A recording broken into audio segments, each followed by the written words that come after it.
kama mfalme anakuacha unakutana na ole. Umwami ntadusige. Mfalme asituache. Intambwe ku yindi. Hatua kwa ingine. Umwami ntadusige. Yule mfalme asituache. Izira n'iteka hamwe cyubahiro.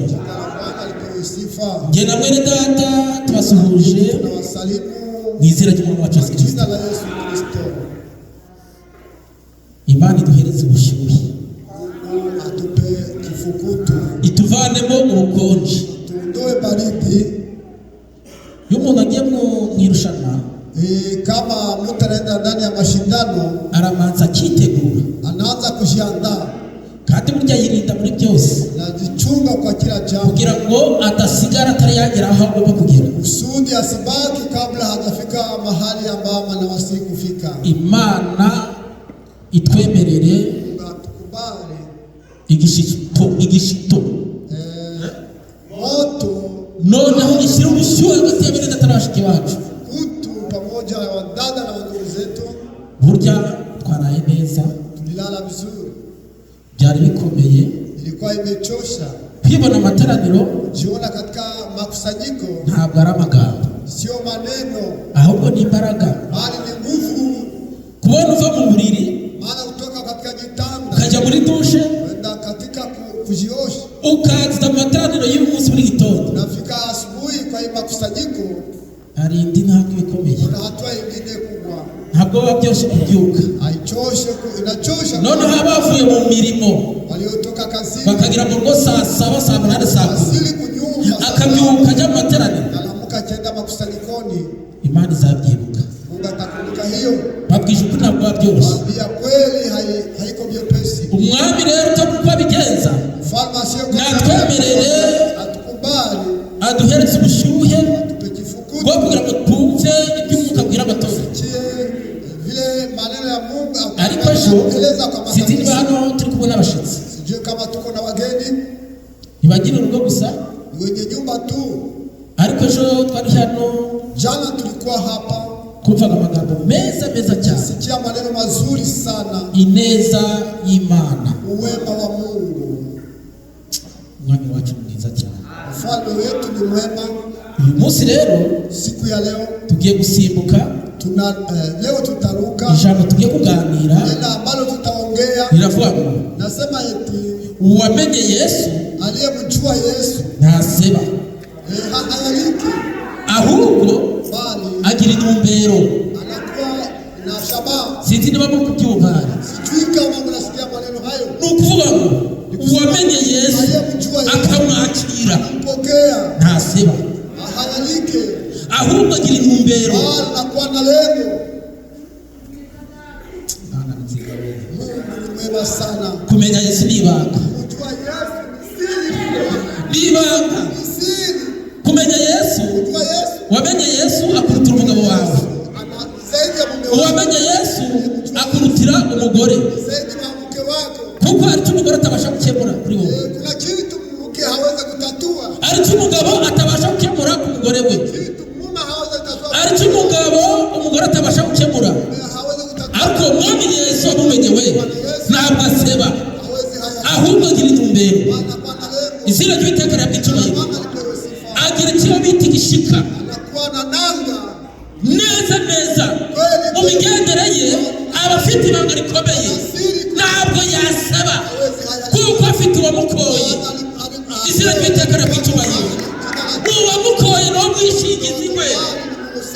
Babwije ukuri, iyo mutakambiye aramwumva, uwo nguwo bituma udakorwa n'isoni mu byo ukora n'ibyo uvuga, niwo mwishingizi wacu.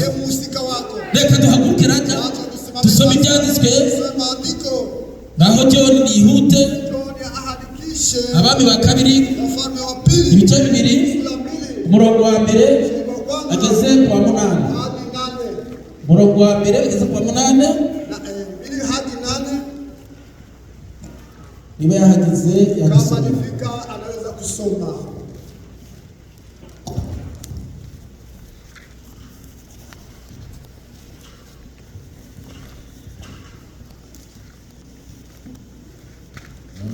Abami ba kabiri Wafalme wa pili Umurongo wa mbere ugeze ku kwanza hadi 8.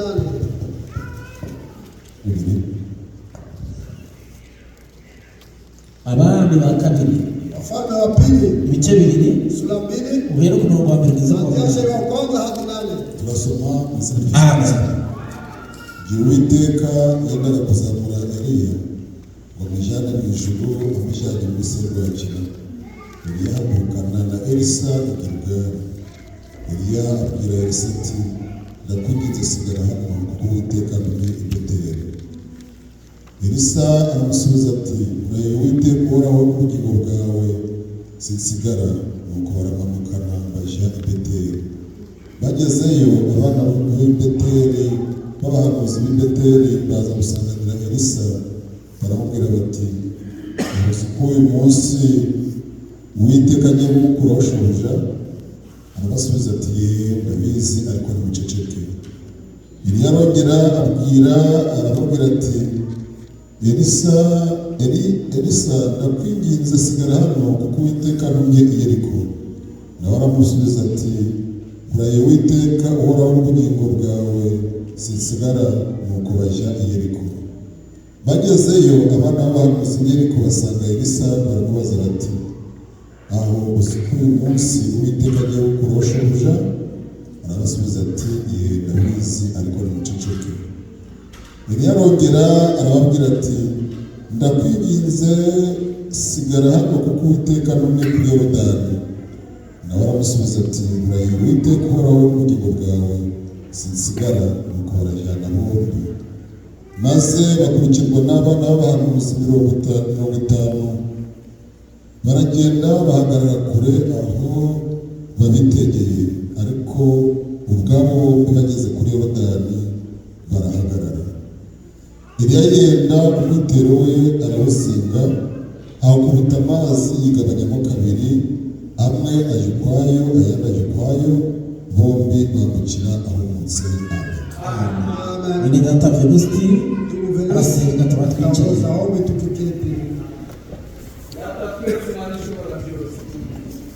Aya magambo n'ayawe n'ababera n'abawe. Uyu mugaragu duhagaze imbere n'uwawe. Turakwinginze kugira ngo Uwiteka ubwo dutegereje kurya umanuke udutegurire, maze nuvuga uvugane nanjye, nukora ukorane nanjye, nugenderera abandi nanjye ntunsige. Tuguhaye ikaze mubyeyi, uze wigaragaze nk'Imana, uze tukubone mwami, uze umanure imbaraga zawe, tukubone mu mugaragu wawe mwami. Tuguhaye ikaze, twirukanye abadayimoni bose, abadayimoni b'ubukonje, abadayimoni b'intege nkeya, abadayimoni b'uburwayi, abadayimoni badutera mu nzira zitandukanye, turabirukanye mu izina rya Yesu Kristo. Duhamagaye Imana kugira ngo ize itangirane natwe kandi iheruke, tubisabye mu izina rya Yesu Kristo. Amen. Imana yacu ni nziza. Mungu wetu ni mwema. Kumvisha amagambo maremare asomye. Tumesikia maneno marefu ambayo yamesomeka. Kumvisha abantu batandukanye. Tumesikia watu tofauti. Kumvishemo umuhanuzi w'Imana Eliya. Tumesikia nabii wa Mungu Eliya. Kumvishemo Elisa. Tumesikia ndani Elisha. Abandi twumvishije wengine ambao tumesikia na abana b'abahanuzi, watoto wa manabii, abateze amatwi amagambo y'Imana si ibyo hari, waliotega masikio maneno ya Mungu si yale yamesomeka. Eliya yari umuhanuzi w'Imana, alikuwa nabii wa Mungu. Kumenya kujua intumwa mtume n'icyo afite na kitu anacho ni kuhishurirwa, ni kufunuliwa. Eliya uwamurebaga alikuwa akimuona, tugende gake gake, tembee pole pole kandi tubyumve neza, tusikie vema. Wamurebaga igihagararo cye, alimuona msimamo wake, wabona agasuzuguro, alikuwa amezalaulika. Kwamba bw'isukuri, acha niwaambie kwa kweli, Eliya yari umuntu udasanzwe, alikuwa mtu si wa kawaida. Elisha mu gihe cye mu burasirazuba bw'igihugu yaratuye, wakati wa mashariki wa mahali alikuwa anakaa, yari umukire, alikuwa tajiri, uzwi na bose, alikuwa akijulikana. tugende gakeya kuko twumvikana. Tutembee pole pole ili tusikie. Uwo Elisa Yule Elisha mu gihe cye yari umukire, alikuwa tajiri, wahingishaga ibimasa, alikuwa analimisha jozi, yari umuhinzi ukomeye, alikuwa mulimaji kabisa, mtaalamu sana. Akagira ibimasa, alikuwa na majozi bitandukanye 12 ambayo ni 12. Kimwe kikaba gihagaze hano, kimoja chesimama, ikindi gihagaze hano, simama hapa. Bishaka kuva muri byari 24 kwa 24 bigahinga inalima no kwitegereza imirimo y'abaga yahinze. Yari umuntu ukomeye cyane, bikurirwa n'amagare bibi, na gusha na mabaskeli. Ariko Eliya arukugenda, Elisha alikuwa anatembea, Eliya atambuka akatembea, ari mu murimo wa Senyeri, alikuwa mkazi ya Bwana, yari afite ikibanda yamushizemo, alikuwa anacheza Mungu, watungwaga n'ubuhura, alikuwa anaishi pamoja na asali ya msitu. Ubuhura, unajua asali ya mwituni, arabana batabizi ndizi, kuna watoto ambao hawajui, abana bari hano abazi ubuhura ntibashobora wao wanajua asali ya mwituni. Mwebwe abakuru murabizi, abana batoya ayiwe, hakuna hata moja. Bana we, ubuhura asali ya mwituni, situravuga gutya, utabisema nini? Twaragendaga turagiye, tunatembea tukichunga ng'ombe, none twaza kubona unaona karasabutse, kana upanga atangira guhiga sasa, tunaanza kuwinda gake pole pole, waza kubona mu itaka ndani ya arakanguka kuzamuka kameze nk'umuti, abari gato ni kadogo sana. Abacu kubuhora hadi ni bandi waliokula asali ya mwituni, nubwo buki bwa mbere kumwimene asali ya asili, buryoha n'umuti ukomeye, utamu ni dawa. Eliya umuhanuzi w'Imana, Eliya nabii wa Mungu, yatungwaga n'ubuhura, alikuwa anaishi kwa asali ya mwituni, Imana ikanamuha. Mungu anamupa. Noneho Eliya Sasa aragenda abageze aho Elisa alifika mahali Elisha tajiri, uzwi burasirazuba, jua mahali na watu wengi sana. amubonye Alipomwona Imana iratoranya, Mungu anachagua Eliya amunagiye wite nabii wa Mungu. Elisa umugezeho abarakuruwe, ntabwo yitaye ku muntu wambaye ubusa, ahubwo amwitegereje amubona n'ikintu kidasanzwe. Icyo twakurikiye ntabwisanzwe. Ilikuwa kitu sio kawaida. Elisa baramubwira ati, akamwambia muntu w'Imana, mtu wa Mungu, wambabarira samahani, kajya gusezera kuri wacu. nitakuaga wa kweli. Eliya ati, akamwambia icyo bigutwaye se? bila nifanya nini? Mwene data wakuru, Wandugu wapendwa, Elisa aravuga ati, Elisha akamwambia gukurikira uyu mugabo, gukurikira kano gakiza wokovu birasaba kwanga ibyo wakunda. chukiwa mambo yako. Mbabwije ukuri, Mwambia kweli, kugira ngo ukurikire umwami ufuate mfalme, birasaba kumanzura ibyo wakunda. waache mambo ulikuwa unayapenda. Elisa aravuga ati, Elisha akamwambia mfite ubutunzi, nina mali, nimukurikira nikikufuata zategereza, nitangoja, zibuka nitakumbuka ibyo nari mfite, mambo nilikuwa nayo, ahubwo reka genda. bali waacha Abo twajyanaga, bali tulikuwa pamoja, abo twakundanaga tulikuwa tunapenda basezere. tuage.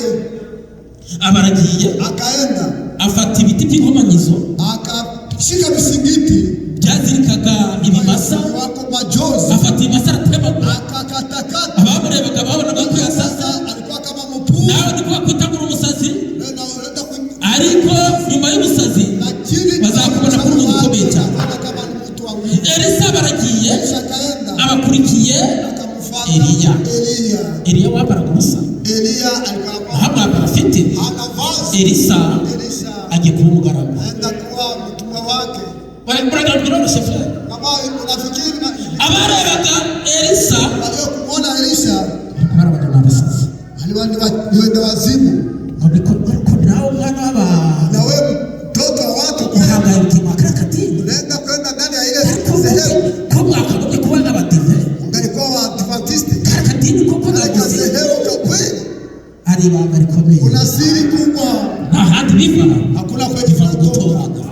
kama ya Elisa baragiye abaye umugaragu, kwa mtumishi aca bugufi kaacha. n'ubushaka kugira icyubahiro. Kwa natafuta kupata heshima, anza kunyenyekea. Niba ushaka kugira ngo umunyacyubahiro ukomeye, manze uce bugufi. Anza kunyenyekea. Elisa abaciye bugufi, atangiye kuza amumesera, atangiye kuzahanagura inkweto, abamwitayeho.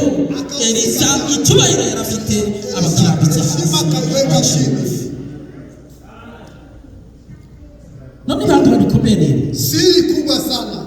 Igihe kiba kirageze, wakati kawazini yakurikiye, ule mtu alifuata, Imana iri kumuhamagara. Mungu anamuita. Isaya birageze. Isaya imewasili kabisa. Umurimo wakoze kazi litenda urarahagije. Inatosha. None isezerano ni sasa ahadi shaka kuguhamagara. Na kuita. Aba yabimenye. Akajua. Ariko ari banga rikomeye. Lakini mulikuwa siri utabasha guhamagara. Ambaye hawezi kujua. Ari banga rikomeye. Utabasha guhereza umugore wawe ukunda. Ari banga rikomeye. Utabasha guhereza umwana wawe ukunda. Ari banga rikomeye. Utabasha guhereza inshuti yawe usibye senyeri wenyine. Bali Mungu wako peke yake. Eliya eti. Elisa. Karabe papa. Elisa agira gicyubahiro. Elisa alikuwa na heshima kabisa.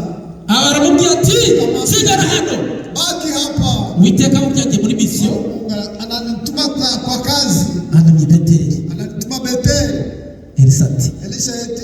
None ikintu cyo nagukurikiriye. Sasa hichi ndio nilikufuatilia. Nagukurikiye kwa mututanga. Kusudi tutengane. Ati oya. Hapana. Ahubwo aho uri bujye. Wewe tutaenda. Tutaenda pamoja. Yesu mwana wa muvaho. Sasa mfalme utakutoka kwako. Taenda kwa wapi? Abaragiye. Ageze Beteli.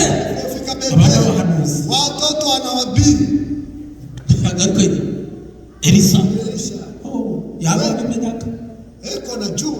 Yaba wabimenyaka. Kama ungelijua. Barusi yukuye munsi. Kwamba siku ya leo. Witeka giye gukurosha ushaka kuondoa kwa baba wako. Ndatiye. Ndio. Ndabizi. Ninajua. Ariko ni muceceke. Lakini nyamaza. Ururugendo arimo ibicanege. Ndani ya safari kuna mambo ya kuzofisha. Musageza he. Basi tutafikisha leo. Mubikiri. Huko ndani ya vitu. Ndio mukurikiye muzabigeraho. Vitu mnafuata mtabifikia kweli. Ururugendo arwicana. Ndani ya safari mko vitu ya kuzofisha. Mbere kumweli. Muri aricyo muzageraho. Kuna kitu mtafikia kweli.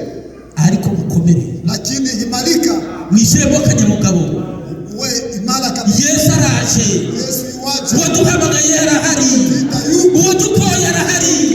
Niwe mwishingizi wa bera. Bamwishe ukuri. Mwambia kweli. Watangije urugendo. Watangije umurimo. Haniyo umusozi. Elisa. Ndabizi. Najua. Ariko nuceceke. Lakini nyamaza. Ariko muti buriya mukurikira kazi muzaza. Sasa fuata mtaishi pamoja. Eliya eti. Elisa. Sigara hano. Baki hapa. Niba ari Beteli. Hapa Beteli. Kuko Uwiteka numye kuri Yeriko. Mungu analituma Yeriko. Ndati. Ngegereti. Fanya wangu. Ararahira. Akalapa. Kuri. Na pia nakwapia kweli. Ndetse n'ubugingo bwanjye bwose. Nafsi yangu yote. Ntabwo ushobora kusiga hano. Hawezi kuniacha hapa. Ahubwo uje turabutirika. Wewe utaenda tutakuwa pamoja. Babaragiye. Wakaenda. Bageze Yeriko. Abana bahanuzi. Watoto manabii. Elisa. Wakamulaki Elisa. Beteli bamusanganiye. Beteli walimulaki. Yeriko baramusanganiye. Yeriko wanamulaki. Baramubwira ati. Wakamwambia. Uwiteka kwamba Bwana agiye gukura wako baba wako. Tukura amagambo ngo. Bamenye Yesu. Aseba. Ahubwo agira iki? Intumbero. Baba baragiye udarafata ndabizi. Ariko uceceke. Nyamaza. Eliya abwira Elisa akamwambia Elisa mara 3. Elisa. Sigara hano. Baki hapa. Uwiteka tuye kuri Yorodani. Bwana Mungu atuma kwenye Yorodani. Sinabikubwiye ariko. Nilikwambia. Ntabwo tumunsiga. Sitaweza kubaki. Aho uri bujye turajyana. Tutaenda tutakuwa pamoja. Ibanga rikomeye. Siri kubwa. Baba n'abahanuzi. Wale watoto manabii. Bahagaze ku misozi. Aho babitegeye. Wengi wanaona. Barabitegereza. Wakawaona. Eliya na Elisa babarajyana. Bakaze kuri Yorodani. Ariko intumbero Elisa arayifite. Afite ibanga riho. Eliya yarafite akambaro kambaye urata. ke abaragafashe umwana amaze kwifata umwitero awusengamo kabiri areba Yorodani yarahururaga ibigeragezo byari byinshi duhari ibiti biri gutemba bamwambara awufashe ubwo ijambo ry'Imana rikomeye ijambo rirategeka ijambo ryirukana abademo Eliya afata umwitero awukubita muri Yorodani Elisa kumwitegereza ajya kubona abona amazi arabubashye abarahagaze batambutse muri Yorodani babaciye mu nzira yumutse baragiye bageze hakurya Eliya areba yuko Elisa yabarabuje arusatirwa yo kurangatadukareza kusudi apate kuachana naye. Eliya abwiye Elisa ati Elisa saba niombe icyo ushaka twende unatafuta chochote natandukanye nawe kabla siachana na wewe. Elisa ati Elisha akamwambia kuko yari amaze kumenya ko bagiye gutandukana amechua siri yake kama wanataka ababwiye Eliya ijambo rikomeye Eliya neno kubwa daga nipe uliti umugabane ebyiri sehemu mbili umwuka wawe ya roho wako. Eliya ati Elisa we Elisha unsabye kiruhishe niloomba kitu ya kuchosha ibyo mfite bitaka ile si mimi ninatoa ahubwo bifite nyirabyo bali na mwenyeji urasaba kiruhishe na niomba kitu ariko numbona kitu kiniona ye utandukana nawe kama naacha ye gukurwaho mkondo wako icyo uri bubone chenye utaona n'icyo ni kile tu. Abaragiye Wakaenda agiye kubona Elisa alipoona Elisha abona magari y'amafarashi na mabaskeli inakuja abona Eliya aragiye akaona Eliya anakwenda abagiye muri serwakira anaenda katika jifulifuli Elisa aramwitegereza Elisha akamwona abaravuza ati akasema eti Uwiteka Bwana Mungu wabereye ulikuwa amagare mabaskeli Abisirayeli na Waisraeli wabereye Abisirayeli amagare n'amafarashi baskeli na mafarasi abona ararenze akaona ariko akabona akantu akaona kitu kumwitero akaona joho karamanutse kaguye inashuka inaanguka chini.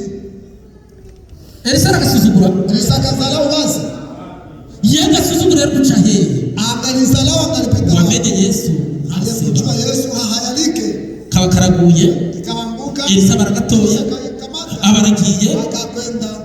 turukufatira kw'umwana bahamuzi Tuko msingi wa manabii na mitume.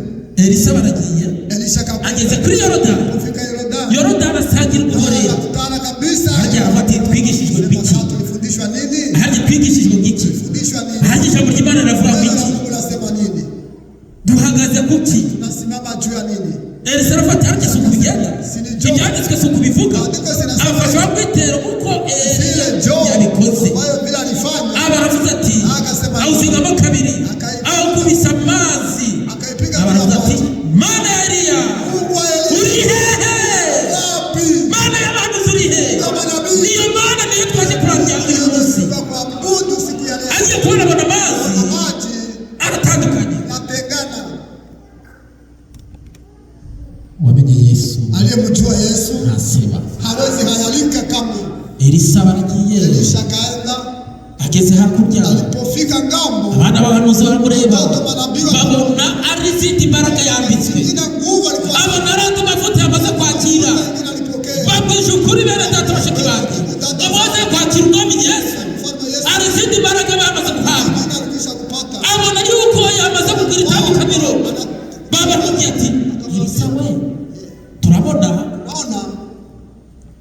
ariko Imana yakoze kuna kitu Mungu alitenda ahubwo watubabarira tukajya gushaka Eliya ko bishoboka umwuka w'Uwiteka yabamujugunya gusoza ibirenge ariko Elisa yarafite iki alikuwa na siri kubwa babwije ukuri wamenye Yesu ntaseba ahubwo agira intumbero Imana yacu idukubize Elisa yakoze imirimo akora imirimo myinshi akora imirimo ikomeye aheraho Uwiteka Imana biramwambitse ndetse ibyari biri muri Eliya babisigaye muri Elisa Imana yacu ikomeye Imana yacu ikomeye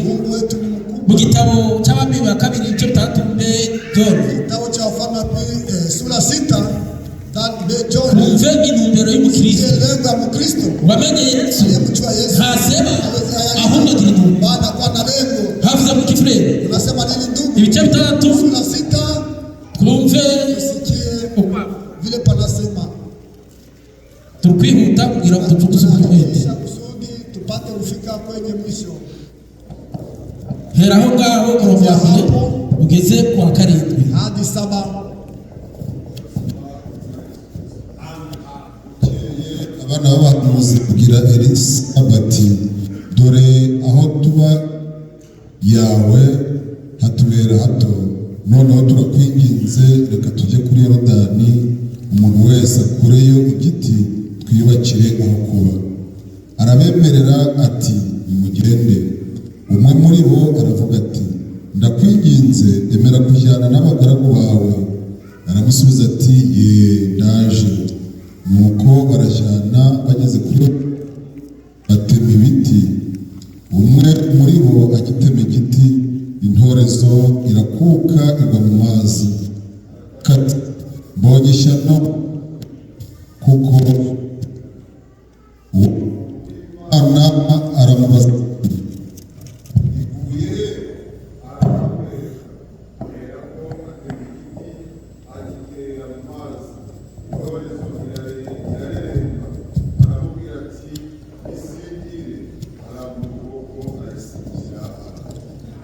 reka dusubiremo neza. Wacha turudi vizuri. Bukeye abana b'abahanuzi babwira Elisa bati dore aho tuba imbere yawe hatubera hato, noneho turakwinginze reka tujye kuri Yorodani umuntu wese akureyo igiti twiyubakire aho kuba. Arabemerera ati nimugende. Umwe muri bo aravuga ati ndakwinginze emera kujyana n'abagaragu bawe. Aramusubiza ati ye ndaje.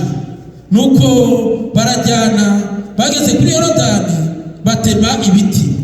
Umwe muri bo agitema igiti, intorezo irakuka igwa mu mazi. Arataka ati mbonye ishyano databuja, kuko yari ntirano. Uwo muntu w'Imana aramubaza ati iguye he? Aramwereka. Aherako atema igiti atera mu mazi, intorezo irareremba. Aramubwira ati yisigire. Arambura ukuboko arayisingira. Abana b'abahanuzi Watoto manabii bababwiye Elisa ati wakamwambia Elisha eti turakwinginze tunakusii reka tujye kuri Yorodani, wacha twende kwenye Yorodani tujya gushaka buri muntu wese kila mtu atema igiti akate miti tugende twiyubakire, twende kujenga, kuko aho turi sababu mahali tupo hatubera hato. kunakuwa padogo sana. Elisa arababwira ati Elisa akamwambia nta kibazo nimugende. hakuna shida, mwende. Umwe muri baravuga ati mwana Mmoja ndani Data akamwambia baba wetu emera tujyane. bali twende pamoja. Elisa ati Elisha akamwambia, yaraciye bugufi, alikuwa ananyenyekea ye kweli, ndaje. nakuja. Ese mama wamusiga Mfalme utamwacha ajyana nande? utaenda pamoja na nani? Baba banamanutse rero bagiye kuri Yorodani. Akashuka kwenda kwenye Yorodani, Ndabona abafurere bari gutema ibiti. naona wandugu wanakata miti. Burya imirimo yose Kazi y'iteka yote ya Bwana irekera. Mungu ilianza tangu awali. Kumbe muri bo Ndani yao hari uwatishoka. kuna mwenye Intorezo nishoka. alishoka. Atema igiti, Alipokata mti, ishoka birakutse, shoka imuguye mu mazi. ikaanguka ndani ya maji. Abaratse ati we Akasema databuja we baba wangu, ishoka iguye mu mazi. inaanguka ndani ya Kandi maji. ishoka Shoka ilikuwa imejiazimisha. ntureba ko no gutira byahoze Za kuva. kujiazimisha ilikuwa tangu zamani. Umuntu w'Imana Elisa baramubwiye ati Mungu akamwambia, noneho iguye he? sasa inaanguka. Amwereka ahantu Akamwonyesha mahali iko. azana igiti Kamata mti abakuse mu mazi, ndani ya maji. yashoka irareremba. Shoka ikasereremba ndani, isi umwami akaichimba. wawe musiga wajyana iki? Utamwacha utaenda Ariko tukubaye amagambo ngo wamenye Yesu aliyemjua Yesu hawezi hayalika. Ahubwo afite intumbero. Bali ana lengo. Hari abantu rero bari bafite intumbero. Watu wanakuwa na lengo. Atitaye mu bibazo yahuye nabyo. Kuna shida alikuwa nazo. Barahura n'ikibazo cy'ikigeragezo. Kuna shida au jaribu. Intumbero yari afite alikuwa nayo. Batiyemo. Agakiza ngiye gukaraba. Mungu ninaiweka chini. Ngewe mukobwa wabo. Mimi msichana wa watu fulani. Ngiye kurambika kano gakiza. Weka chini wokovu. Yahushijwe inzira. Intumbero ye irambitse hapo.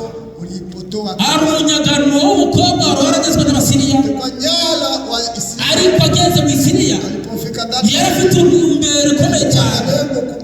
Ababwiye nyirabuja ati akamwambia mama yake, uyu mutware wawe nubwo arwaye bino bibere ariko dufite imana ikiza. Na Mungu akuponya. Bene data mushiki wanjye, dada ndugu zangu, umuntu ufite intumbero anayekuwa na leo nubwo yagera mu bigeragezo, nubwo uburwayi bwaza, nubwo ingorane zaza, ntabwo afata umwana we. Abaramubwiye ati uyu mutware wawe ageze iwacu uburwayi bwe bwakira. Ugonjwa wake unaweza kupona. Ariko n'abandi badafite intumbero. Lakini kuna wenye hawana lengo. Gihazi wabanye hanuzi w'Imana Elisa kwa pamoja na nabii Elisha, ariko ntiyamenya icyo afite. Nta ntumbero yari afite Gihazi. Yeye hakuwa na lengo. Mwatekereza wewe waza kwa Elisa arimo gukiza abarwayi, anaponya magonjwa, arakiza abana urabumubeshe na makoma.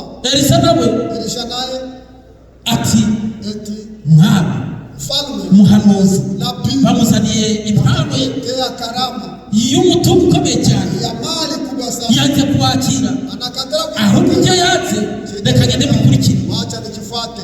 Ati yewe muhagarare. Databuja arambwiye ati baba wangu anasema yawe ndi mwana ujye kumuha mubimuhereze umupe navyo. Amana ati nasema kari kose si huko. Sasa mbele ya wakati ahubwo reka tugufashe, acha tukusaidie, tusubire inyuma, turudi nyuma, tugende ku byari mitwari iremereye cyane. Sauli mizigo mizito, Gihazi nta ntumbero yari afite. Yeye hakuwa na lengo. Abaragiye akaenda basubira inyuma, agiye kugera ku ihema, alipokaribu fika arabatinye bishyira hano, hapana muweke hapo, mugende musibe murakoze. Aho bigeze ndabimushikiriza, nitamfikishia. ariko ijisho ry'umuhanuzi yarafitegereza, alikuwa anamuona kuko Elisa abwiye Gihazi ati alikomwambia Gihazi waruri he? Alikuwa wapi? Gihazi ko nagiye hanura, nilikuwa hapa. Waruri he Gihazi? Nilikuwa hapa Gihazi, ko nabibere hano mu ihema. hapa ndani ya bashi. Elisa ati Elisha yeti, iki nicyo gihe, ndio wakati, iki nicyo gihe. sio ndio wakati. Bavuze ko Gihazi nta ntumbero yari afite. Gihazi hakuwa na lengo. Umushunamakazi yari afite intumbero. Alikuwa na lengo. Abonye Elisa abonamo ikintu gikomeye, abaramubwiye ati akamwambia ndakwinginze muntu w'Imana ntukazita hano ku rugo rwanjye, ahubwo ngwino ufungure, ufate ifunguro sirimo si kabiri. Umugore ababwiye umugabo ati yari afite umugabo mwiza, hano umuntu w'Imana, ariko wamwubakira inzira, twamwubakira hejuru y'inzu yacu. Uwo mugore w'umushunamakazi yari afite intumbero. Nuko aramubwiye ati tumwubakire. Umugabo ati reka tumwubakire. Amaze kubaka inzu abashyizemo igitereko cy'amatabaza, ibyangombwa byose babishyizemo. Elisa yaza akabona ahantu amuhuje. Igihe kigeze Elisa akamubwira mtumishi wake Gihazi, uyu muntu runo rugo iyi nyumba watugiriye neza, tutendea vizuri, twabitura iki? tunaweza kumalipa nini? Gira ura mugore akamwambia yule mke aje hano tuvugane, aje tuongee. Abarambwiye Mushunamakazi Elisa, akamwambia mke Mushunemu Elisha, urifuza kumenyekana, unahitaji kujulikana, wifuza kumenyekana ku mugabo w'ingabo bakumenye, wifuza kumenyekana muri iki gihugu, umugabo w'ingabo kumenye, uyoboye ingabo abasha kumenya, bapate kukujua. Mushunamakazi abahishuriwe akafunguliwa, akamwambia hapana, bali bibera mu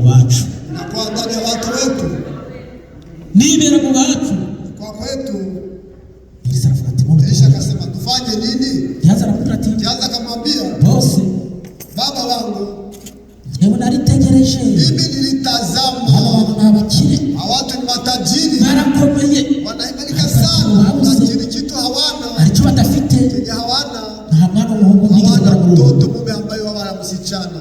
Aramubwira ati muhamagara umugurazi Ita ule mke akuje.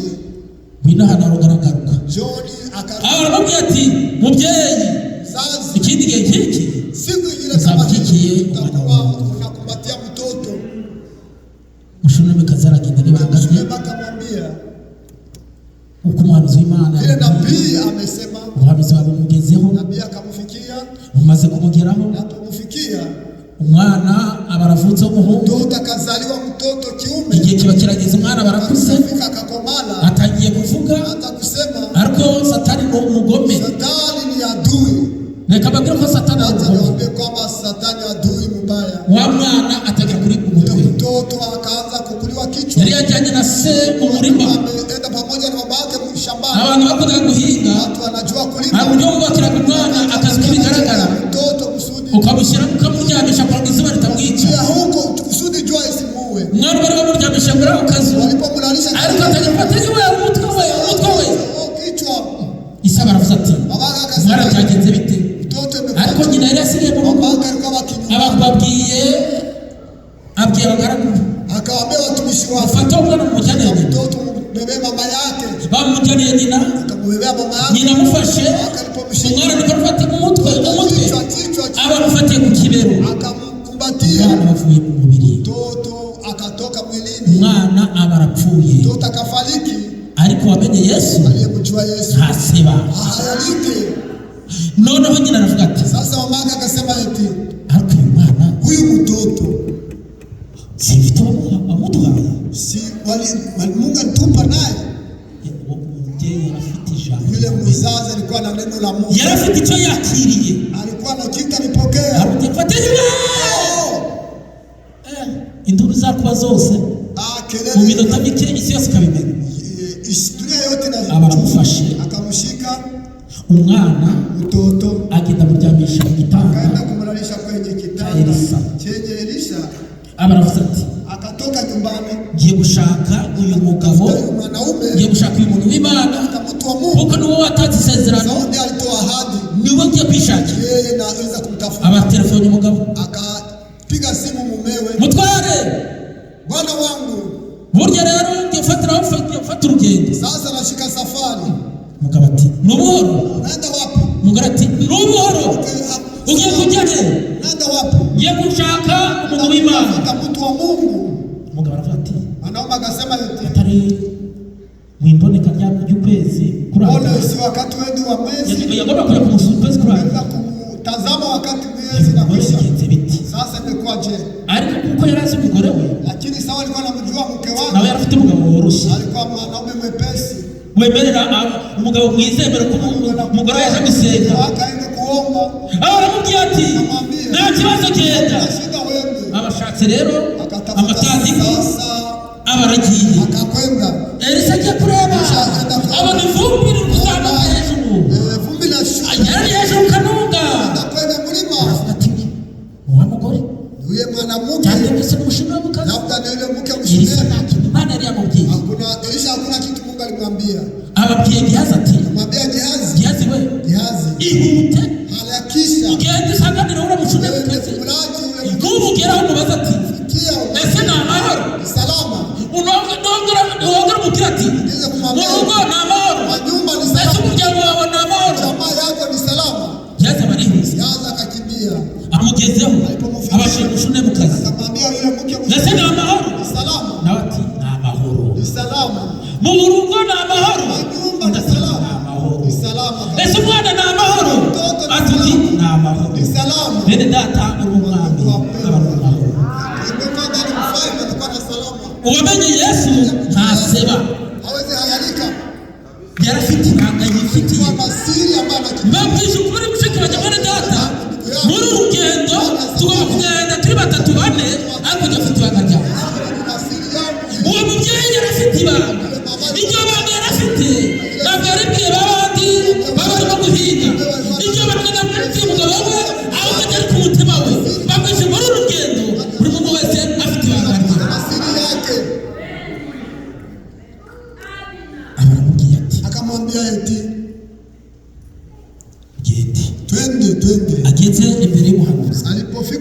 nabii aravuga ati akamwambia, ngwino hano John hapa. mbwire. Gehazi nawe ati wemaje Hapana, Elisa ati usimkaribie. oya mureke. Acha. Aravuga ati Akamwambia eti, databuja, baba wangu, umwana mtoto namuhawe atarumva nilimupewa ni wewe uliacha bivuye ku isezerano, kutoa kwa ahadi. naramugusabye Nilikulomba mtoto kubera iki wantera agahinda. sababu gani unaweza niletea huzuni? Elisa amenya ko umwana Elisa akamwambia, anakajua kwamba mtoto alifariki. ababwiye Gehazi ati Akamwambia Gehazi, noneho sasa jyana na Gehazi. wende pamoja na Gehazi. Mwumva iryo jambo, Sikia ile neno, jyana na Gehazi. wende pamoja na Gehazi. Uru rugendo Ndani ya rw'ubutero safari, uru rugendo harimo udutero shuma. mvamizi ndani ya safari. Jyana na Gehazi, Wende pamoja na Gehazi. asigaye ngiye kumuhereza ifu, Enda kumpa fimbo. aragenda ayishyira ku mwana. Enda kujue Umwana wakiri kujua mtoto atafufuka. mushune mu kazi ngo Gehazi. Uje mshuneni. Gehazi niwe wakurikiye se, Gehazi ndiye alifuata basi. Gehazi niwe wampamagaye. Gehazi ndiye aliniita basi. Nawe amazarwa no kuki Nanga tuambie kwanza. ntabwo ndi bugusige, Sitakuacha. ntabwo ndi bugusige. Kandi data bakundwa, Ndugu uru wapendwa. rugendo arimo amahoro. Safari unabiba. Elisa baramubwiye ati Elisa akamwambia, Gehazi warihute. Gehazi halikisha. Gehazi baragiye, Gehazi akaenda. aragenda ashaka umurambo yakona. Akaenda juu ya mzoga. Umwana arabyuka, Mtoto akamkosa. Hakuna. bene datereka amabwiriza. Muri uru rugendo harimo Ndani ya safari hii ibitero shuma, uko mavamizi kabisa. ariko iyo ufite intumbero Lakini kama unaweza ukamenya uwo guhamagara jua yeye alikuita. urashikama, Unasimama imara. urakomera. Unaimarika. Hazaza ubutero shuma, ndaruga nanjye mvuga iby'Imana. Nasema mambo ya Kandi se kuvuga iby'Imana anasema maneno ya Mungu. manze ubigenzura. Anza chunguza. Iby'Imana se mpfa kuvuga Hayawezi kufika kabule. kunone se twebwe turi abafurere. Sasa si tuko wandugu. Abafurere Wandugu muri abafurere nyine, ndio mko wandugu. kugira ngo umenye kuri umufurere Unajua kama uko ndugu. burya ari ikintu kiri bumanze guta, kuko baragiye Eliya baramubwira ati burya natwe turasenga, babwira Eliya ati natwe turasenga. Nasi tunaomba. None kugira ngo tumenye Kusudi tujue imbaraga ziri hagati yacu, iko kati yetu. Eliya kuko yabivuze Elia ndivyo alisema. haraboneka ikimenyetso. Unaonekana harama. Ikimenyetso kiriboneka intoki Harama itaonekana ni ugusana igicaniro. ni kurekebisha madhabahu. Noneho uri busenge umuriro ukamanuka ugatwika icyo gicaniro, araba Atakuwa arongowe. yule. Yaza ati Jazi eti. nawe ariruka afite Nia. abayishyize ku murango, Weka kwenye mzoga. arategereza ko urazamuka. Ngoja itapanda wapi? Mushune mukaza afata Elisa ati ntabwo Shulema musiga, shika Elisha. ntabwo musiga. Sitakuacha. Baba aragiye, Wakaenda. ageze mu rugo Alipofika nyumbani, arakora mushune mukazi yule yari mke Mshunemu ahamagawe, alikuwa akiri hatari. yarabonye kuri Elisa. Na kitu aliona juu ya Elisha. Ageze mu rugo Alipofika nyumbani, yinjira mu murimo, akaingia atangira gutoranya ibishyimbo simbizi, atangira gutunganya ibyo kurya. Elisa nawe abajya mu murimo we, ndani ya kazi. burya dufite umwishingizi, Amuhusika juu yetu. niwe bireba. Mimi naona. Nawe ukamubwira ati mwami we, ni wowe bireba. Mimi naona. Uhura n'ingorane, umubwira ati mwami we, ni wowe bireba. Uwamenye Yesu ntabwo aseba, agira intumbero. Anakuwa na lengo. Elisa baragiye, Elisha akaenda. Bibiri kuva ngo Biblia anasema eti yubarara ku mwana, akainama juu ya mtoto, izuru ku rindi, pua kwa ingine, umunwa ku wundi. kichwa kwa ingine. Elisa Elisha abagiye muri meditasiyo, akaenda katika maombi. atangiye kuvuga ati Uwiteka waragumye, ntabwo wakoze isoni. Elisa atangiye kugira Imana, Si Mungu. arongera asubira bwa kabiri, Mungu. amubararaho, mwami wanjye nakoreye, nemeye gusiga ibyanjye, wikoze isoni.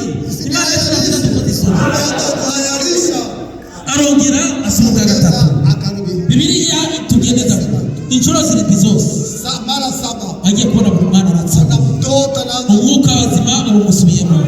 Dufite Imana ikora, dufite Imana itabara, Imana yacu irasubiza, Imana yacu ntabwo yadutererana nubwo bari kudukoba,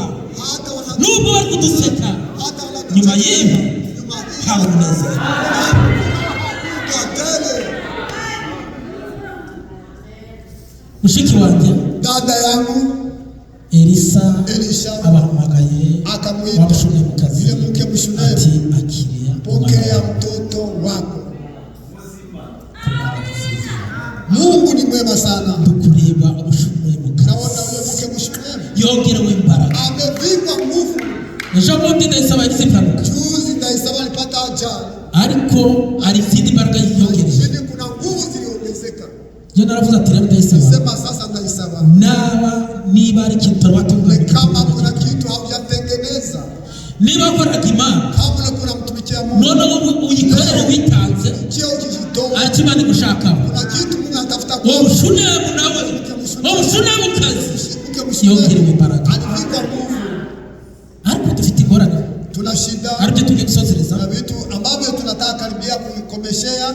ibintu bitatu Vitu tatu bitumye abana b'Imana vinavyoacha watoto wa Mungu bareka intumbero yabo. wanaacha kuona lengo lao. Abafite ikaramu bandike, Wanayokuwa na makaramu muandike. nibyo tugiye gusozereza. Vile tunakomeshea yako. Uraza kubibona Naona nubyitegereza, tunaona vema nibyo biri gusenya umurimo w'Imana. inapomoa kazi ya Mungu. Ibyo ngibyo Ile nibyo bimaze kuba urucantege muri uru rugendo. inasofisha watu ndani ya safari. Ibyo bintu bitatu Ile vitu tatu. harimo abagore Kuna wanawake byatumye abantu intumbero bayivaho, naacha lengo la watu wanaiacha. harimo amafaranga Kuna pesa, madolari, akaboneka n'icyubahiro. kuna kuwa na heshima. Ibyo nibyo biri gutuma Vile abantu vinaacha watu umurongo umuntu yari afite awureka. mlolongo wa mtu alikuwa nayo, Abagore, wanawake, amafaranga, pesa icyubahiro. na heshima. Ushaka kutemera direke Nitabiacha agafaranga kahageze, pesa ile imekwisha kufika. waza kubona umuntu wari uzi Kuna mtu alikuwa yamaze anamjua gutandana amekwisha kutengana na wengine. abatisi kandi nanone igihe Sasa ndio jamaa mimi finaleta ni vitu gani? reka dufate ibyanditswe. Acha tushike maandiko. Fata Mike uhereze uramwene data Kamata Mike ipatie ndugu yule. tuvuge ku bagore rero. Useme juu ya wanawake. Iyo ntumbero isenye umurimo w'Imana. Kazi ya Mungu. Iyo ntumbero Lengo iri gutuma benshi babivamo. hata watu wengi Hari wanatoka. abagore, Wanawake, hari amafaranga, pesa hari icyubahiro. na heshima. Turebere mu gitabo cy'abami ba mbere frere Tafuta kitabu John cha yihute. kwanza John umurongo wa mbere ibice 11 sura 11 umurongo wa mbere ugeze kwa 8 hadi ya 8. avuze ngo iki? Unasema nini? 11 11 umurongo wa mbere mstari wa kwanza ugeze kwa 8. hadi 8. Usoma mu izina rya Yesu Kristo. Amen. Umwami Salomo yabengutse abagore benshi b'abanyamahanga udashyizeho umukobwa wa Farawo. Abamowabukazi n'abamonikazi n'abedomukazi n'abasidonikazi n'abahitikazi bakomoka mu mahanga Uwiteka yabwiraga Abisirayeli ati ntimukaje muri bo, nabo ntibakaze muri mwe, kuko byatuma bahindura imitima yanyu mugakurikira imana zabo. Ariko Salomo yifatanya nabo arehejwe nuko yababengutse.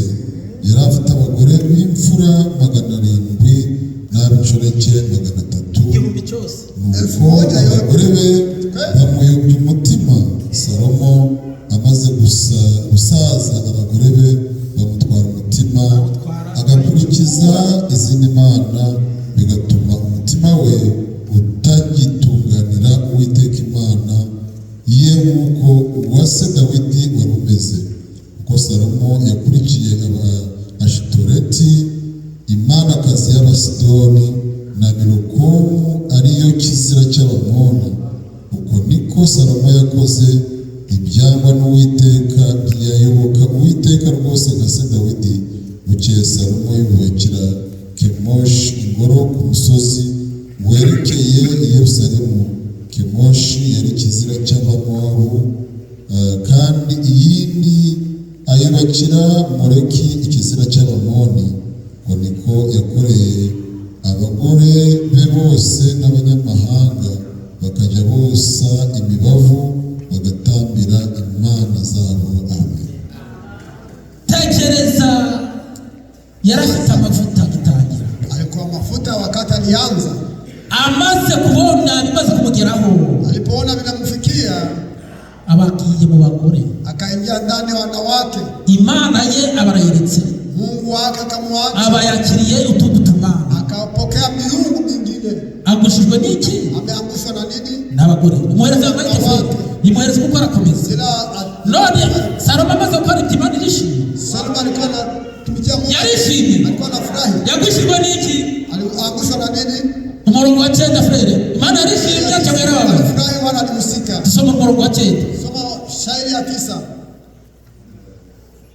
Nuko Uwiteka Bwana Mungu kwico gice kwa ile kipindi arakarira Salomo kuko umutima we wahindutse akayoba.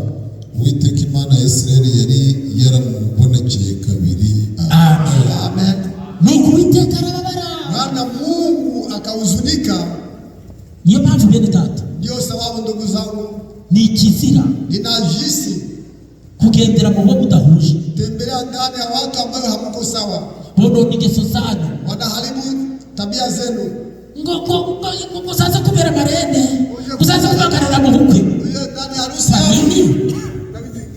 Yemwe basore, wadada, yemwe bakobwa muzabagarira wasichana abantu mnaenda ndani ya wengine mudahuje imico, ambayo hamushiriki, mudahuje kwizera. hamushiriki amani za amini kwa Mungu. Cyane nagenda ngajya no gusengerayo, urasengera ko uhuriye he? Unakutania wapi? Izo mbano ukuza gusenga kwa tumana Zile miungu enda kuomba kuzige kono mu mutima wawe. na kuharibu moyo. Niba atandukanye n'umuntu tandukana nawe, Acha naye. kuko utekereza ati Bwana Mungu uramenye numuzafatanye nawe, angalisho ahubwo mubirinde.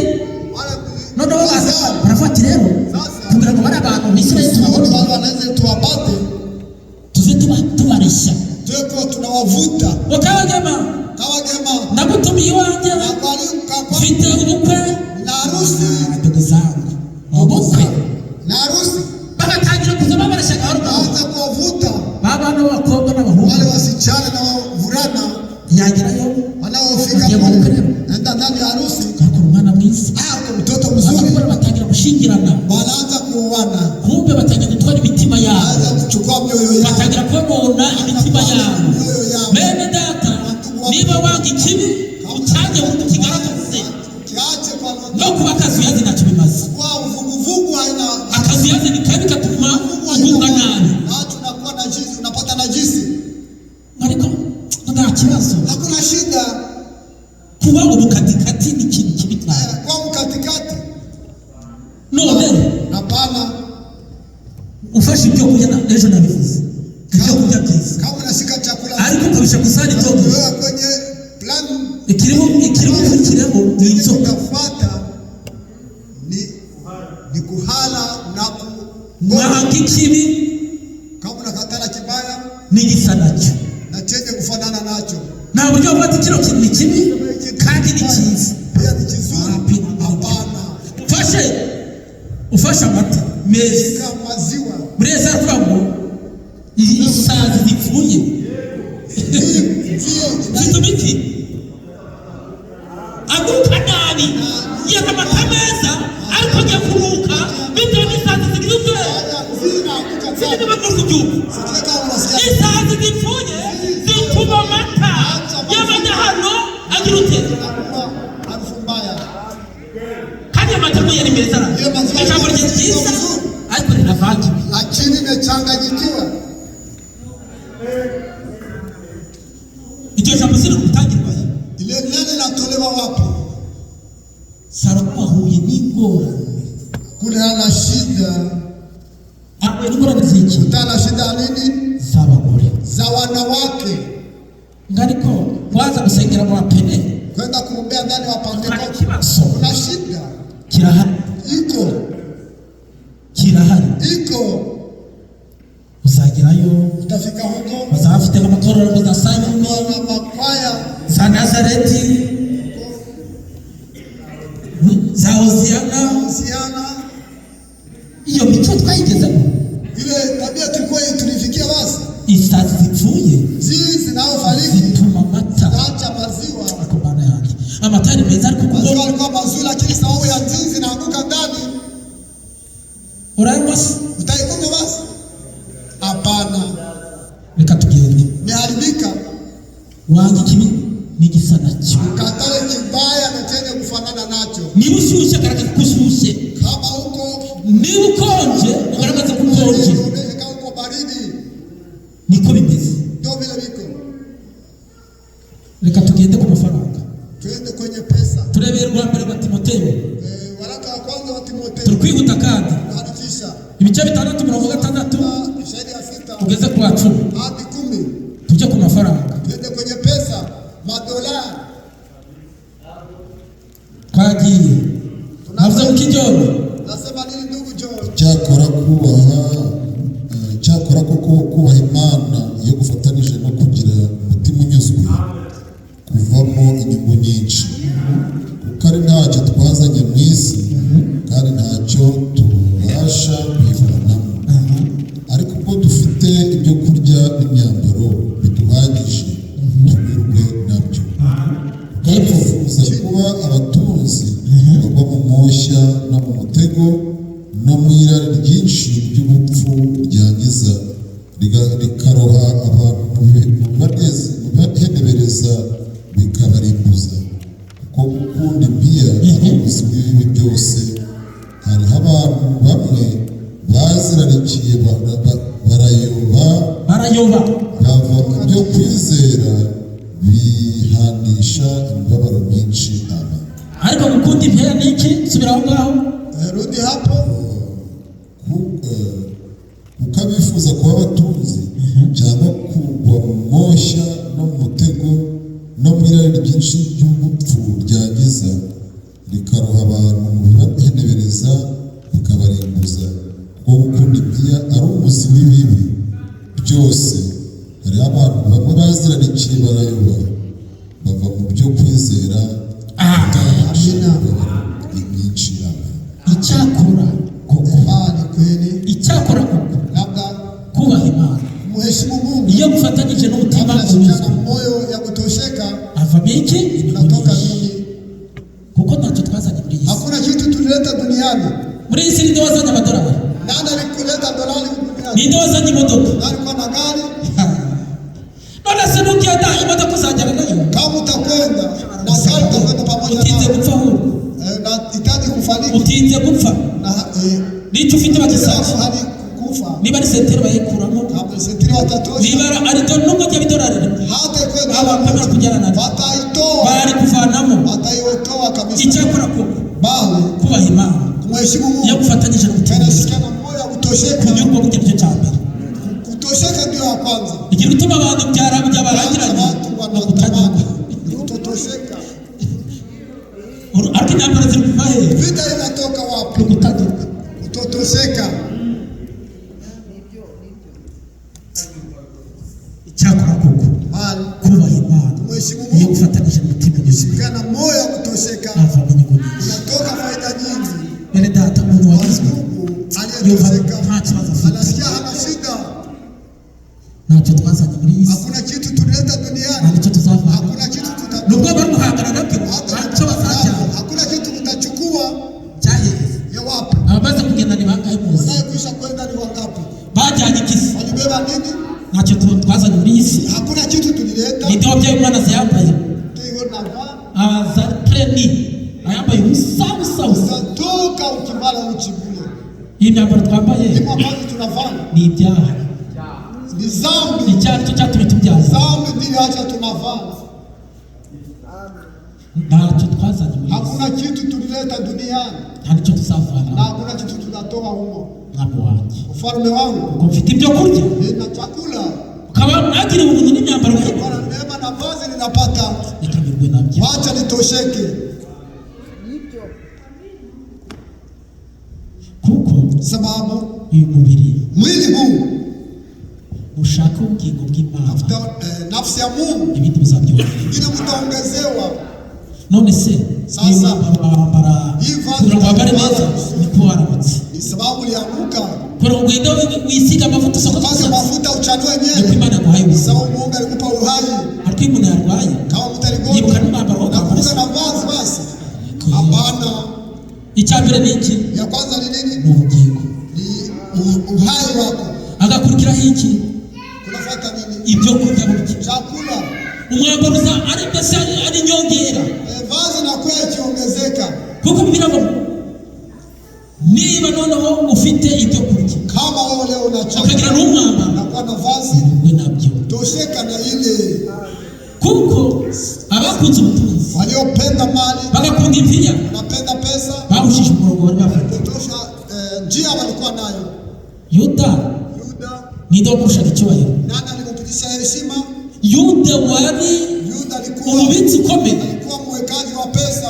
yuda Yuda wabonaga ibitangaza yesu akora alikuwa maajabu alifanya, ariko kubwo gukunda impiya na sababu ya kupenda pesa zituma umurongo zikaacha awuyobora Mungu alikuwa naye anaipotoa. intumbero yari afite aba arayihushijwe Lengo alikuwa naye icyakurikiyeho ni ikihe kufuata ni ukwimanika ni kujitunza. none yajyanye nabyo Alienda na ile ibyo yari afite yarabijyanye alikuwa naye alijema basi. byasha yagiriraga yesu kuko umukobwa umumama wari umusize amavuta y'igiciro cyinshi Alikuwa na kupaka mafuta ya thamani. yakundaga impiya zirenze Alikuwa urugero anapenda pesa sana. zituma intumbero yari afite Alikuwa naye ayihushwa anaipotoa.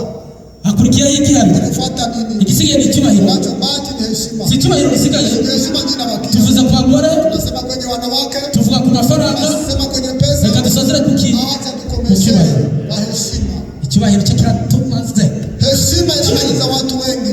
njyewe Mimi wowe ni nani uri wewe ikizi wowe najitoa kwenye jifungo. njyewe Mie kandi ni umwuka gusa ubutapfa bukaza uko nayo bure. niba ushaka kugira ngo umenye ngo njyewe uri iki kugira ngo umenye ko wapfuye kera Ujue kama ulifariki zamani.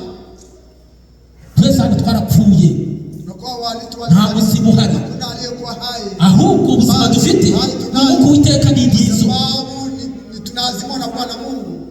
uzi ko umuntu aza gupfa yarapfuye kera Utakufa na ulifariki zamani. babagize hano kugira ngo umenye ko umuntu apfa yarapfuye kera Mtu genda wiprose wende wongere wiprose azavamo iki azavamo amaraso tengeneza kinywa chako. none ufate ikirita kakirita ucishe mu menge ushire ku zuba uzumvamo iki Utasikia mnuko harufu mbaya. ngo njyewe Mimi uri iki uko nini wewe? icyubahiro kiragisha abantu Chenye heshima inamaliza watu.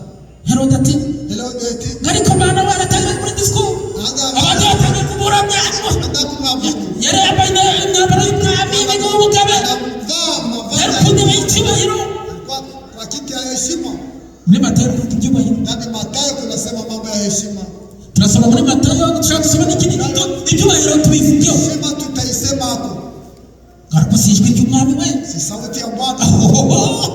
ahubwo ijwi rya rwanditswe si ijwi ni ijwi ry'imana Sauti ya Mungu. banatenyewe we nihanganira byinshi Nasubiri mambo mengi. ariko icyubahiro cyabo Heshima yangu. ntabwo nagisangira n'ubu Changia na mwanadamu. herode baguye hasi Jihadi.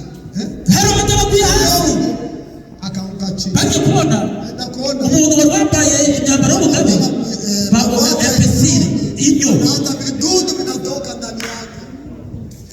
umuntu ashobora gupfa aka kanya Utaweza fariki nyuma sasa. y'amasaha abiri waza kuvuga Kwa bati saa mbili vidudu vinaanza kutoka. none mureke umuntu aba yarapfuye kera Sasa si ulifariki zamani. mureke icyubahiro Acha heshima. tugihereze uwiteka wenyine Hata Mungu peke yake. icyubahiro Heshima kiri gusenya inabomoa. icyubahiro Heshima gitumye abantu bava mu ntumbero watu wanaacha lengo lao. icyubahiro kirarikoze matayo 23 hadusomere furere Somee ndugu. abanditsi n'abafarisayo baravuga ngo iki Wafarisayo wanasema nini? byo bahageze Kao liwasili hapo. yego Soma. maze yesu avugana n'iteraniro ry'abantu n'abigishwa be ati abanditsi n'abafarisayo bicaye ku ntebe ya mose nuko rero ibyo bababwira byose mubikore mubiziririze ariko imigenzo yabo mwe kuyikurikiza kuko ibyo bavuga atari byo bakora.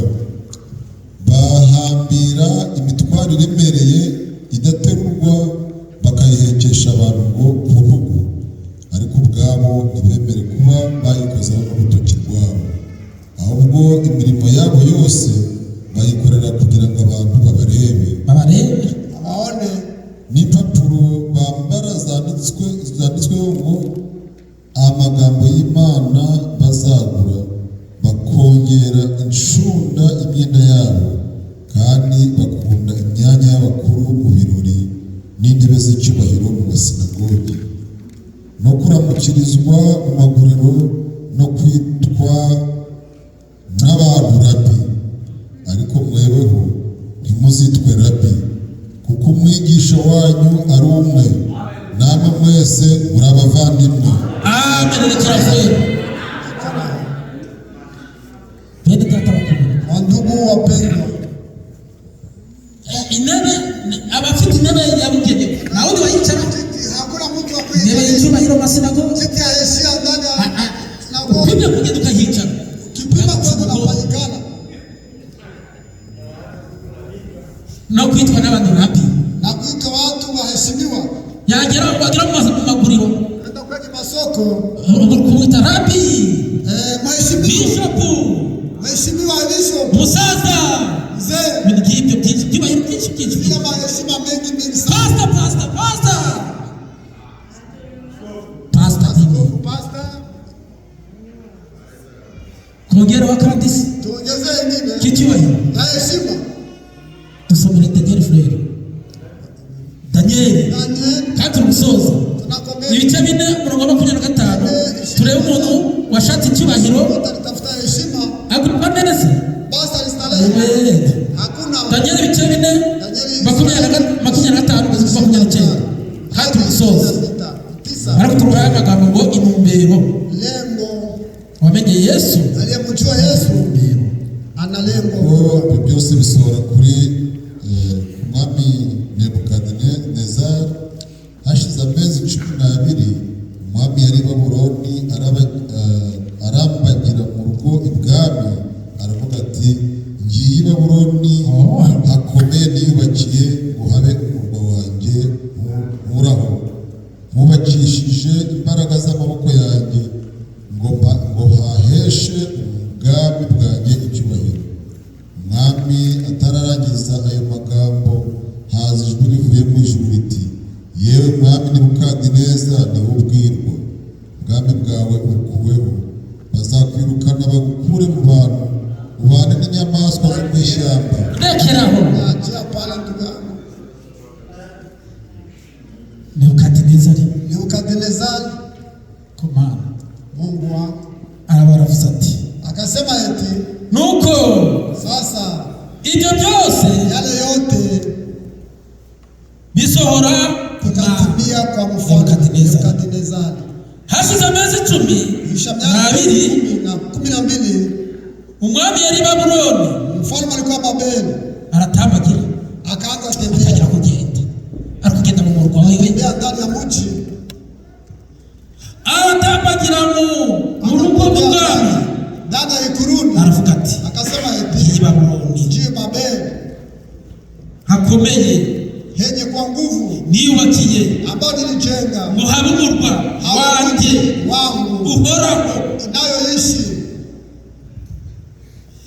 bubakishije Walijenga imbaraga z'amaboko yanjye mikono yangu ngo kusudi habe ubwami bwanjye, iwe ikuruni kwangu, habe ubwami bwanjye ufalme cyubahiro. wangu na heshima. Aho yiyubakiye Pale anasema kujenga ariko abantu barakoze, lakini wagiriye neza.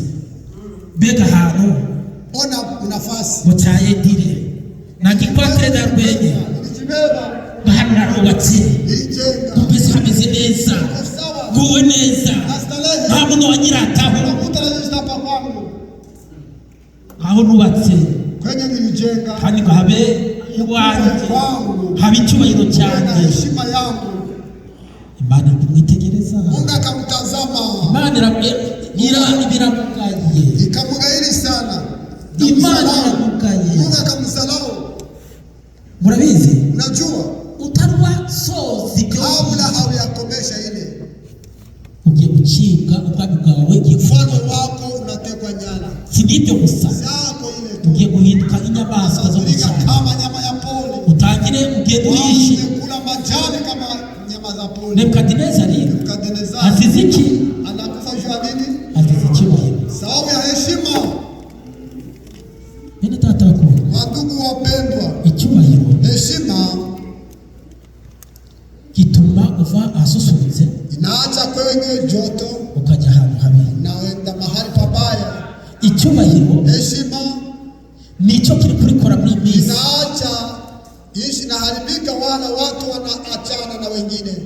Icyubahiro Heshima nicyo kiri gutuma amahanga asubira sasa hamwe. mataifa inakuwa mbaya. Umuntu umuyobozi muri perezida Kiongozi kama ni rais yarangiza manda ye kimaliza wakati wake akumva atayivaho sasa hawezi kuacha bw'icyubahiro, sababu ya heshima. ahubwo akavuga ati Nasema eti nzava ku ntebe nitatoka kwenye ariko kiti akaba chake acitse. kama mkono wanakata. No mu by'Imana byageze mu Ya byubahiro. Mungu mulishafika ndani. Ibyubahiro Heshima biri gutuma abana b'Imana acha basabana. watoto wa Mungu wanazozana. Ibyubahiro Heshima birarikoze, inafanya mambo mabaya, biri kuvana umuntu ku murongo. inaondoa mtu kwenye Intumbero yari afite waza kubona ukabona neza neza yabaye nk'abandi bose. unakuwa kama watu wengine. Imana iturinde Mungu ibyubahiro, atulinde heshima. Imana idufashe, Mungu atusaidie ahubwo tunyurwe bali tutosheke icyo Imana yaduhaye. chenye Mungu alitupa. Yesu araje, Yesu yuaja, kuko byose turabisiga, maana yote tutaacha, nta na kimwe tuzajyana. tutachukua. Bibiliya iratubwiye ngo ubwo dufite Vile tu ibyo kurya n'imyambaro tunyurwe nabyo. tutosheke na ile. Niba Imana iguhaye Kama Mungu wa parole ijambo ry'Imana ukabura nini? anakupa neno la Mungu nakula. Ikirenze icyo ushaka ni iki? Zaidi ya ile unatafuta nini? Icyo ushaka ni iki? Unatafuta Setu nini? birahagije. Inatosha. Kubera iki? Sababu gani? Ijambo uko ryatangiye ari umwimerere. Neno ilikuwa vile ilianza ikiwa asili. Abantu bagenda kilometero 80 Toa 80 hata 100. bajya kuvuga ubutumwa, Na kusema injili. kandi ukabona ari ikirere cyiza, amavuta ni menshi, Unakuwa na anga na mafuta mengi sana. ariko Lakini leo ala wapi? mushakira imodoka, Tafuta gari.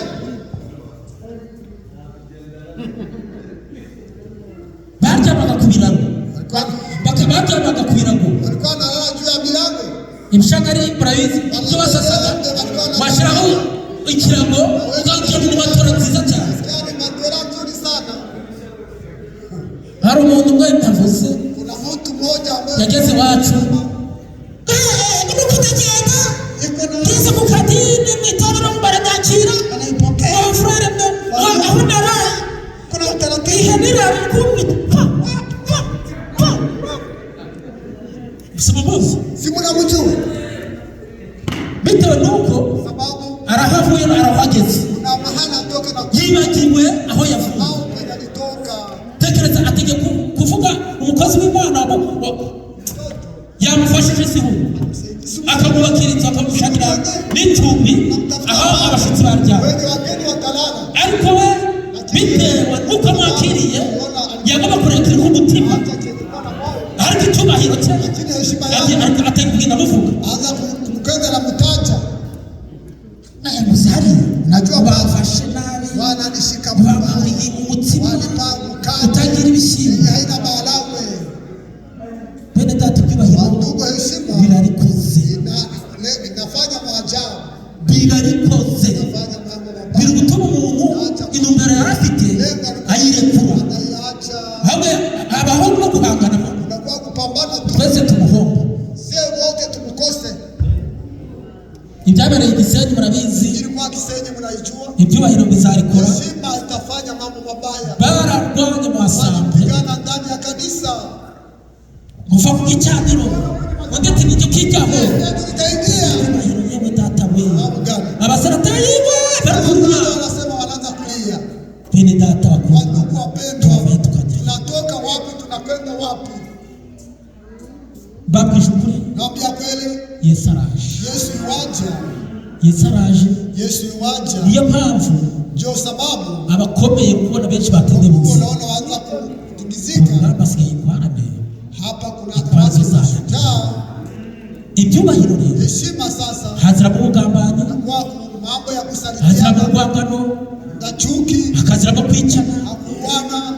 Bitewe n'iki? Sababu gani? Icyubahiro. Sababu ya heshima. Waciye bugufi. Sunyenyekee. Ukagaburirwa. Unapewa chakula. Umwami Yesu ko atanga ibyubahiro rero. Mbona hakupenda heshima? Yagenda akicara inyuma y'abantu. Mbona ikala kule nyuma wengine? Ni ushaka kuhabwa icyubahiro. Kama utafuta heshima. Nugera mu bukwe. Vya ndani ya harusi. Muzihutire kuja mu sinema z'ibyo. Kiti cha mbele. Ahubwo zagenda wicariro. Wende ukae nyuma. Abaseriveri bazagenda bagufatire. Ari bo bagenda bakwicaza. Hao ndio wapewe kuchukua. Ushaka kuhabwa icyubahiro. Amaza kuca bugufi. Kunyenyekea. Imana yacu bamugisha. Mungu abariki. Patraya amagambo ngo. Kama neno ya leo. Wamenye Yesu. Ntaseba. Ahubwo agira intumbero. Imana ibakomeze. Mirimo heza.